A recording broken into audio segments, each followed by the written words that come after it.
இறங்கி இத்தனை தண்ணி. அதான் காதில் தூண்டு எறும்பு போனால் செத்து போயிடும்.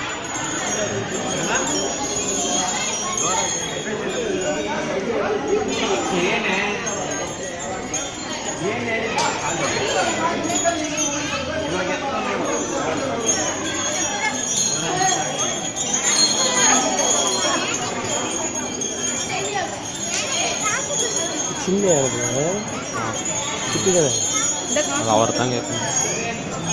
சோறு பத்தலையா உடம்புல தூங்குது. இவங்க போடுற சோறு தான்.